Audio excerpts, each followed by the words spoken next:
So I'm going to give you, probably maybe this should have come first because this is going to be kind of an aerial view of what all this is about. But I'll start by addressing the elephant in the room.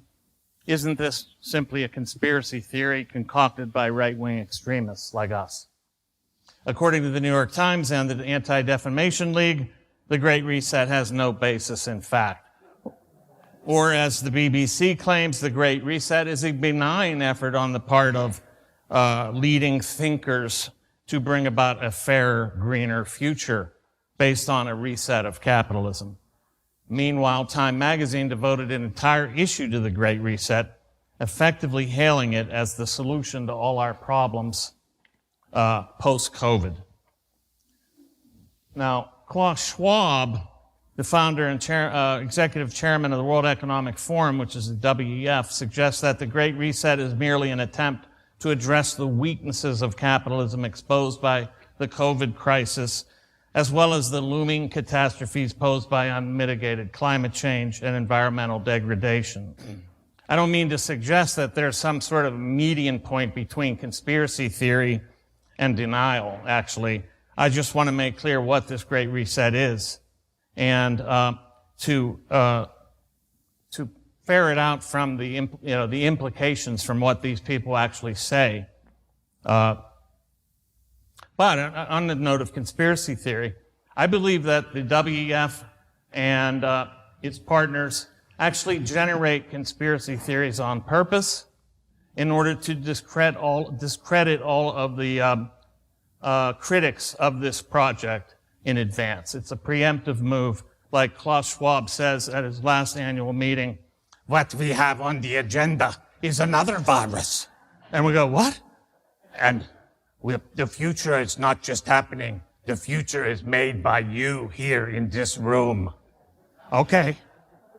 I should have told you I would do a few Klaus Schwab imitations. But a brief history of the Great Reset tells us that there was a book published in 2010 called The Great Reset by a guy named Richard Florida, but it had nothing to do with Schwab's Great Reset. He picked up the idea and he ran with it. And then in 2014, Schwab declared, what we want to do in Davos this year is to push the reset button. By this, he referred to an imaginary reset button on the global economic system of neoliberal capitalism. And that's the weasel word that they use, neoliberalism, to describe what we would call free enterprise. A graphic depiction of the reset button appeared shortly thereafter, and then very strange things began to happen.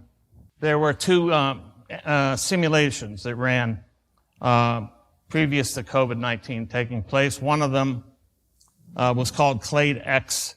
It was organized by Johns Hopkins University and the World Economic Forum, and it simulated the breakout of a novel parainfluenza virus.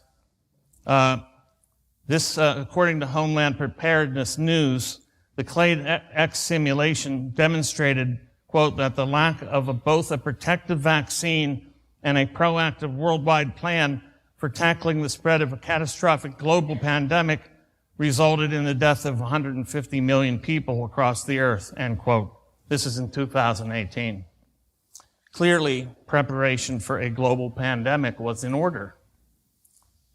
Then, a little after a year later, in October 2019, the WEF's uncanny prescience was again on display, only this time with greater precision. Along with the Bill and Melinda Gates Foundation, the WEF teamed up with the Johns Hopkins University again to stage another pandemic exercise called Event 201. Event 201 simulated the international response to the outbreak of a novel coronavirus 2 months before COVID-19. The COVID-19 outbreak became international news, and a few months before it would be declared a pandemic. The Johns Hopkins Center for Health and Security summary of the exercise closely resembles, in fact, mirrors exactly the actual COVID-19 scenario, including apparent foreknowledge of so-called asymptomatic spread, etc. The CLADE-X and Event 201 simulations anticipated every aspect of the COVID crisis, notably the responses by governments, health agencies, conventional media, social media, and elements of the public. The simulated responses and their effects included worldwide lockdowns. This is in advance, a simulation, the collapse of businesses and industry, the adoption of biometric surveillance technologies, an emphasis on social media, censorship to combat misinformation and disinformation, the flooding of social and legacy media with authoritative sources, widespread riots, remember the Summer of Love, and mass unemployment. Of course, all of these things took place with the COVID crisis. These premonitory exercises and other COVID curiosities have contributed to the plandemic narrative.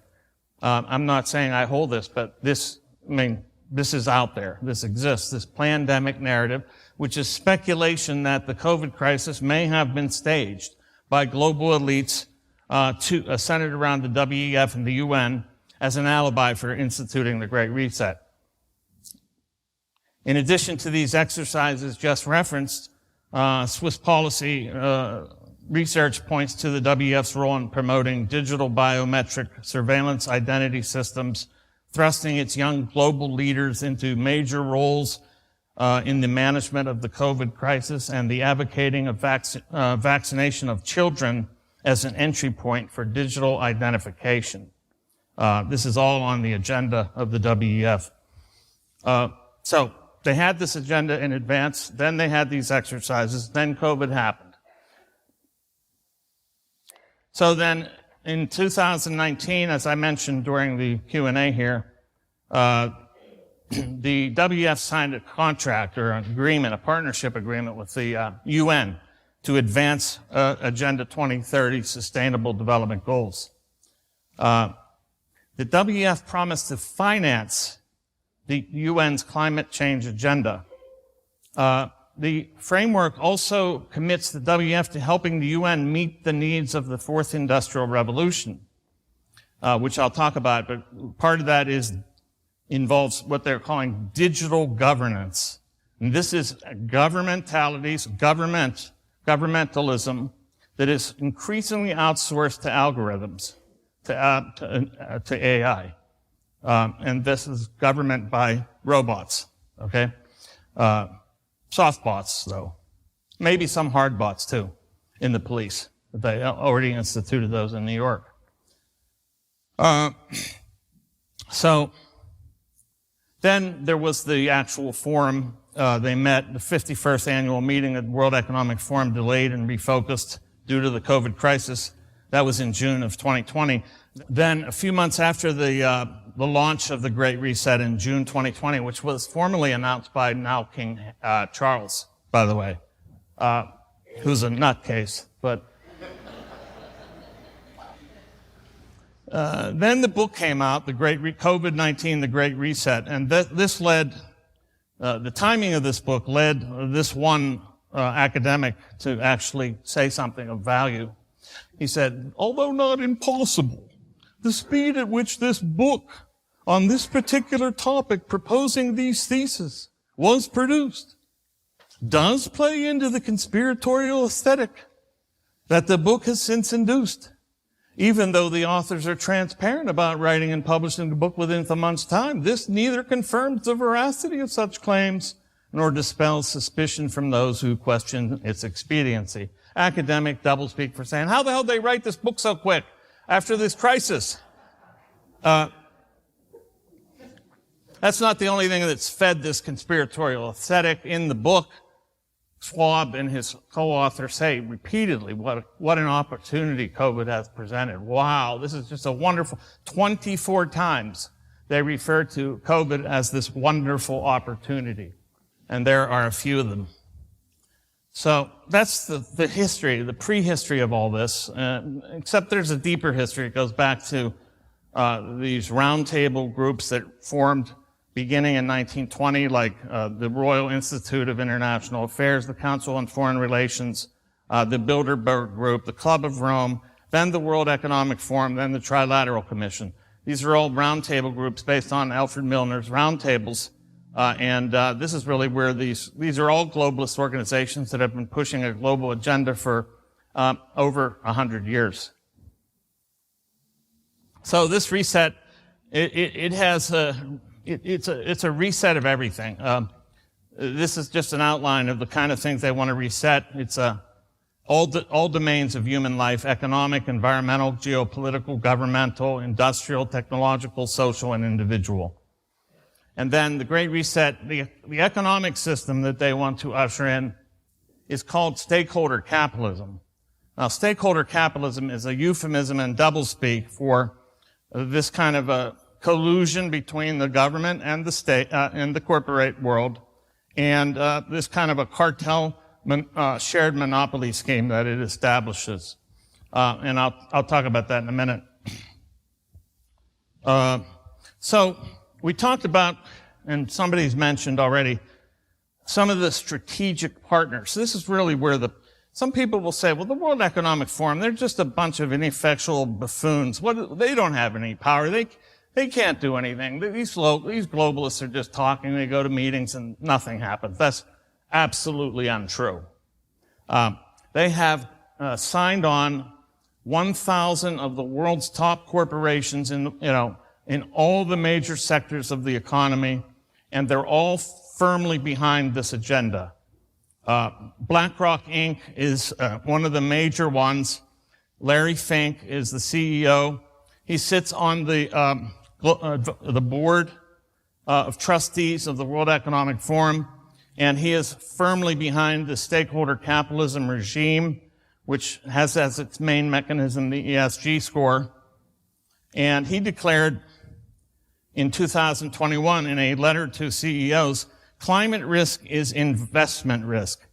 And then he effectively said, we have long believed that our clients as shareholders in your company will benefit if you can create enduring sustainable value for all of your stakeholders. As more and more investors choose to tilt their investments toward sustainability-focused companies, the tectonic shift we are seeing will accelerate further. And because this will have such a dramatic impact on how capital is allocated, every management team and board will need to consider how this will impact their company's stock. Translation, if you don't get on board with the sustainability ESG stakeholder regime, you're going to be starved of capital and die on the vine. That's the translation. And this is merely a translation also of Schwab's own admonitions, where he says, every country from the United States to China must participate, and every industry from oil, gas to tech must be transformed.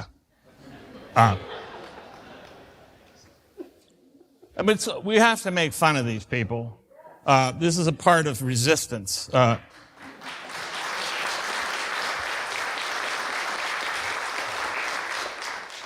And the ESG, as I'll just sort of fly in. There's Schwab's remarks. And there he is, likened to Dr. Evil. And there was a GM commercial that featured Dr. Evil, and I swear to God they were playing on this Schwab character entirely. That was at the Super Bowl, not this past one, but the one before. So I'm going to sort of skim some of this. This is Larry Fink's, this is the assets under management by BlackRock. They held $10 trillion under management. They're the largest asset manager in the world. And this guy is the tip of the spear driving ESG. So it's not like Schwab is like a quarterback on the field. Okay? He's just executing the plays that are being called down from the booth. And people like Larry Fink, they're kind of like the offensive coordinator. Okay? And then there might be a layer above him who are calling the shots altogether. I'll tell you why. I don't care who they are later.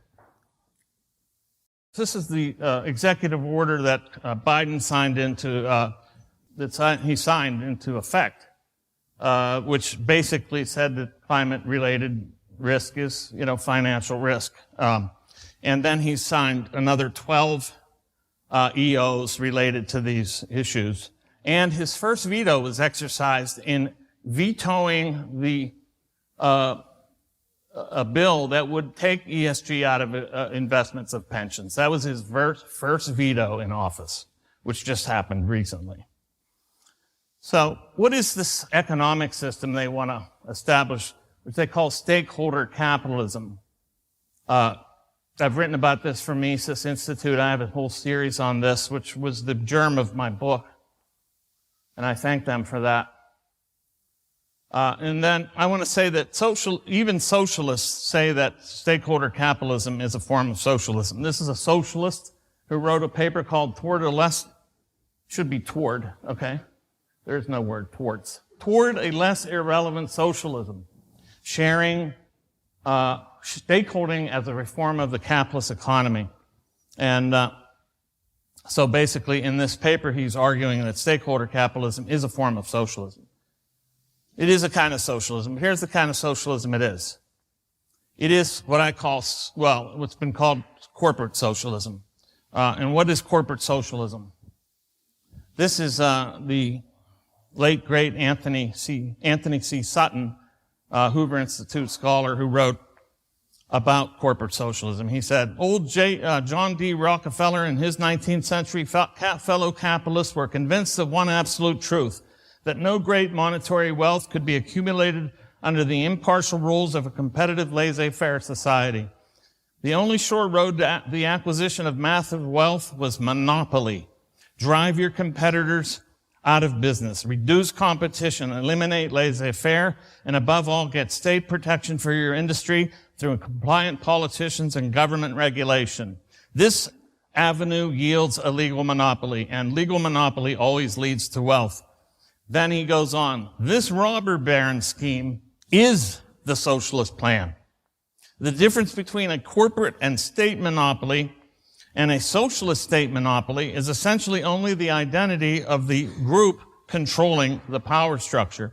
We call this phenomenon of corporate legal monopoly and market control acquired by using political influence by the name of corporate socialism. So that's what you say to people when they say, well, this isn't socialism, it's being run by a bunch of capitalists. No, this is being run by a bunch of monopolists. That's why it is socialist. What is socialism if not a monopoly system? These are monopolists who want to monopolize the economy. They use the ESG as a demarcation device in order to drive out all the competition and exclude them from the marketplace and retain complete and total control over the rest of the economy. And it does this to the detriment. Speaking of what it does to small business, it's aimed at destroying it. So it leaves a two-tiered economy, a kind of, I'll also call it this, but it's a kind of actually existing socialism on the ground and a corporate oligarchy on top, or also, I've called it capitalism with Chinese characteristics, which is a play on the Chinese Communist Party's description of their own economy as socialism with Chinese characteristics, which is a piece of rhetorical gymnastics like nothing you've ever heard. Why? Because what it is it was the CCP's way of rationalizing for-profit production while they maintained a socialist ideological political structure. And so they called it socialism with Chinese characteristics, which is ludicrous. I call it this system. So what they're doing is these globalists, they want to basically establish socialism or capitalism with Chinese characteristics globally. This is my contention. And the Chinese system is the model for the Great Reset. They're looking at China and they go, look, you got all these, you still have for-profit production by these oligarchs. You have total control over the population. You have this great surveillance structure. And, you still get generated wealth for the few. And they've even said this. For example, Klaus Schwab's mentor, one of his mentors, and one of the mentors is Henry Kissinger, but another one is Maurice Strong, who was an environmentalist and United Nations Undersecretary, former director of the United Nations Environment Program, the first, and the WF board member, foundation board member. He said to The Guardian, "We know that pure capitalism hasn't worked. In China, they have used their system, which they call a socialist market economy, quite well to achieve their objectives. They have learned how to use the methods of capitalism to meet their own goals of socialism." That's what he said. So this is what they want. They've been modeling China, and Schwab recently, in an interview with Chinese TV, with official state Chinese TV, said, "China's the model for the world." He effectively said, "China make a good model for all nations." He started speaking Chinese a little bit there. He was kind of like influenced by that environment. You know how it is. So, one way to understand this is that this is, one of the other things about this is this brings up what they call public-private partnerships, which draws these corporations. So here's the very tricky thing. For anti-statists like us, what they're doing is drawing corporations into the state and making them state apparatuses. We see this going on all over the place. You saw it with Twitter. You're seeing it with Google. These are not private companies per se. They were, first of all, established by In-Q-Tel, which is the CIA's own funding agency. Secondly, they operate as state apparatuses and controlling opinion and narratives and even canceling people from the public sphere. So anyway, but what this represents is not only sort of what leftists will say is the privatization of the government. What really is going on here is the governmentalization of private industry, turning private industry into governmental agents. This represents In-Q-Tel and who they funded, for example. Of course, they're a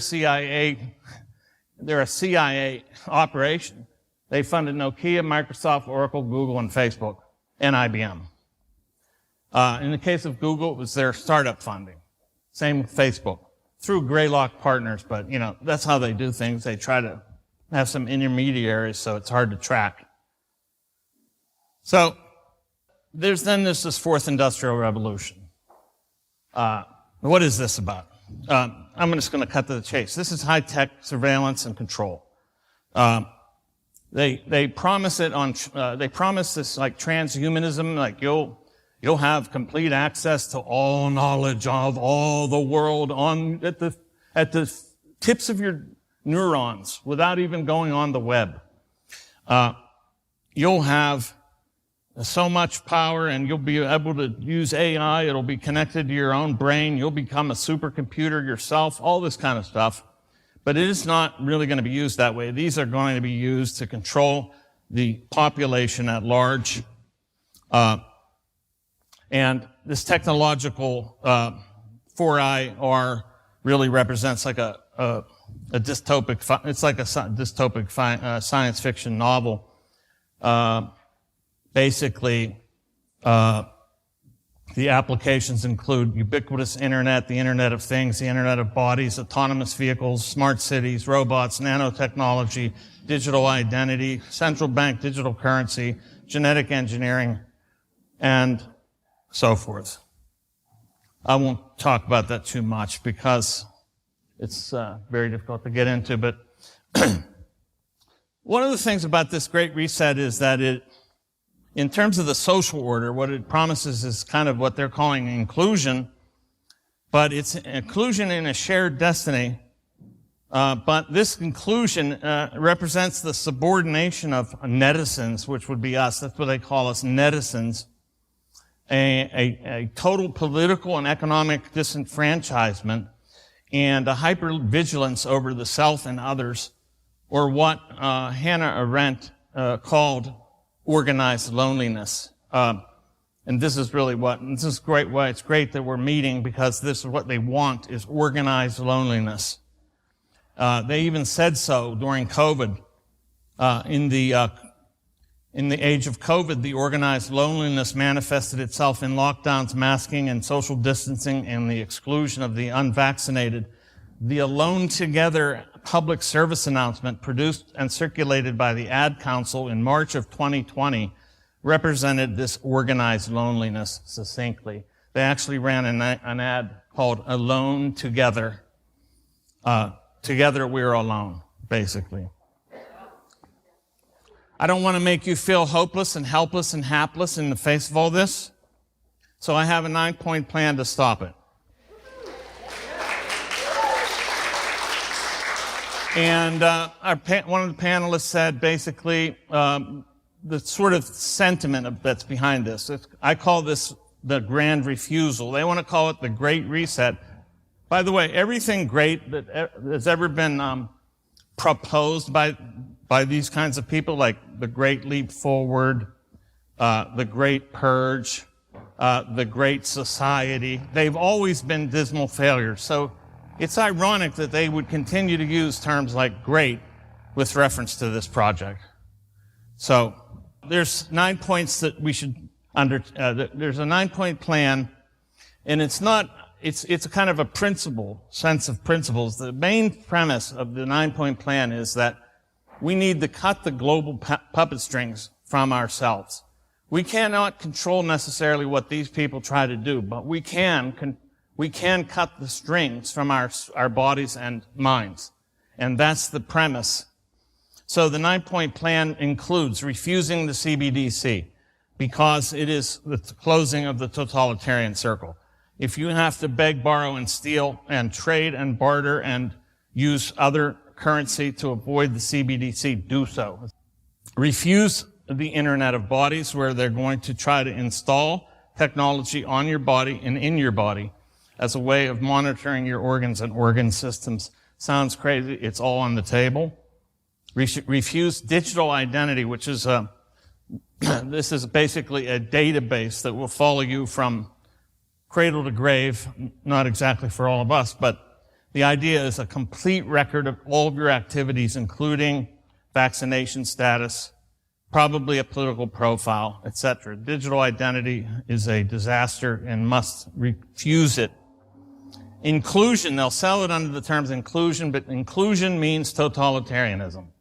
When there's no outside of a system, that's totalitarianism. So that's what they are. And then, of course, we have to practice the free market in all our affairs. And that is to say, we must keep the free market alive. Somebody mentioned remnant. I think it was Alan. I think that may be all we are as a remnant. We may not be able to reverse the global agenda ourselves, but we can remain a remnant that will that will pass on to the future a legacy of individual freedom and the principles of the free market and self-determination. That's the very least we can do. We can do better, but that's the very least we must do. Then, of course, divest from any ESG stocks electronically in their asset managers. Remove money from ESG reporting banks, and that includes, like Bank of America. Brian Moynihan is a major pusher of this ESG stakeholder regime. So check out and see if your bank is actually participating in this, and they probably are. We need to make a tectonic shift in the other direction, taking our money away from this beast, because it is a monopoly scheme that's meant to crush and destroy large segments of the economy and well-being.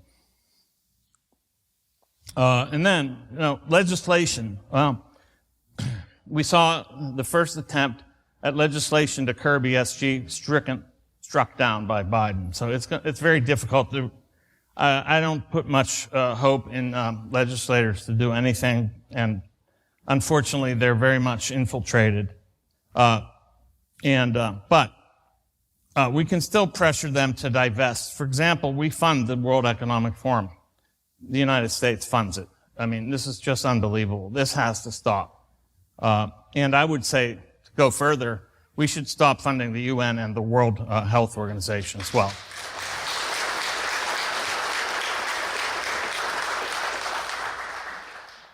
And, encourage them, like these 19 states that signed a letter to Larry Fink saying we're not going along with this, and other states are pulling out, like Florida will not go into ESG indexing for their pensions. We need to put pressure on legislators to get pensions and other funds out of the ESG index market, and away from those asset managers. It's so easy to identify who, the marks are all over the beast. And I think we also need to encourage defection from the elite. There are some possible elite defectors. I don't know about the status of Elon Musk. He's an ambiguous figure in my mind. But I like to keep hope alive that he may actually represent some possibility, at least in getting some victories. He does operate this company Neuralink, which is really brain-cloud interfacing, effectively. It could be brain-cloud interfacing. That means your brain will be on the web. But he's also sort of like-minded about ESG. He called it a scam. And he is also